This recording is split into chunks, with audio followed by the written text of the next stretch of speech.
Gas ಸಿಗ್ತಾ ಇಲ್ಲ. ಅದಕ್ಕೆ ಆಲ್ಟರ್ನೇಟಿವ್ ಏನು ಅಂತ ಹೇಳಬೇಕು.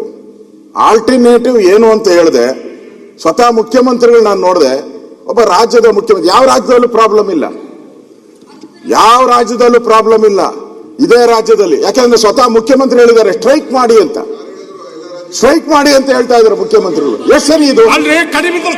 ಕಾನೂನು ಸುವ್ಯವಸ್ಥೆ ಪಾಲನೆ ಮಾಡುವಂತ ಪ್ರಚೋದನೆ ಮಾಡಿ ಚಳವಳಿ ಮಾಡಿ ಅಂತ ಹೇಳಿದೆ ಅಂತ ಅನ್ನೋದು ಸುಳ್ಳು. ಪ್ರಶ್ನೆ ನೋಡಿ, ನೀವೇನ್ ಹೇಳಿದಿರ ಅಂತ ನೀವ್ ಹೇಳ್ಬೋದು, ನೀವ್ ಹೇಳಿ ಮರ್ತು ಬಿಡ್ತೀರಾ.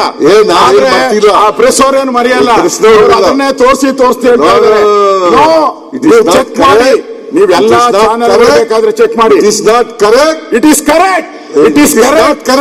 ನೀವು ಮಾಧ್ಯಮದಲ್ಲಿ ಏನ್ ಬಂದಿದ್ದು, that is correct, that is correct. ಹೌದು, ನಿಮ್ಗೆ ಎಲ್ಲ ಕಳಿಸ್ಕೊಡ್ತೀನಿ. ಹೌದು,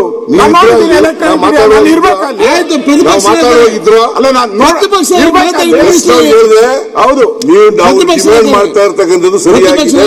ಸರಿ, ಅಲ್ಲಿ ಇರ್ಬೇಕಾಯ್ತು. ಸ್ಟ್ರೈಕ್ ಮಾಡೋದಕ್ಕೆ ಮುಖ್ಯಮಂತ್ರಿಗಳು ಬೆಂಬಲ ಬಂದಿದ್ದು ನೋಡಿ.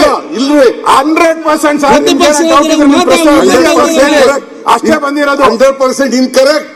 ಹೇಳಿ ಹಂಗಾರೆ, ನಾನು ಹೇಳಿಲ್ಲ ಸ್ಟ್ರೈಕ್ ಮಾಡಕ್ಕೆ ಅಂತ ಹೇಳಿ ಒಪ್ಪಂದ. ಇವಾಗ ಏನಿಲ್ಲ, ನಾನು ಇವತ್ತೇ ಹೇಳ್ತಾ ಇದ್ದೀನಿ, ಅಸೆಂಬ್ಲಿನಲ್ಲಿ ಹೇಳ್ತಾ ಇದ್ದೀನಿ. ಹೇಳಿ, ನಾನು ಹೇಳ್ತಾ ಇದ್ದು ಡಿಮ್ಯಾಂಡ್, ಅವ್ರ ಡಿಮ್ಯಾಂಡ್ ಸರಿಯಾಗಿದೆ ಅಂತ ಈಗೂ ಹೇಳ್ತಾ ಇದ್ದೀನಿ, ನಾಳೆನೂ ಹೇಳ್ತೀನಿ, ನಾಳಿದ್ದು ಹೇಳ್ತೀನಿ. ಸ್ಟ್ರೈಕ್ ಮಾಡಕ್ಕೆ ಹೇಳಿರೋದು, ಸ್ಟ್ರೈಕ್ ಮಾಡಿ ಅಂತ ಹೇಳಿಲ್ಲ, ಅದು ಬೇಕಾಗಿರೋದು, ಸ್ಟ್ರೈಕ್ ಮಾಡಿ ಅಂತ ಹೇಳಿಲ್ಲ.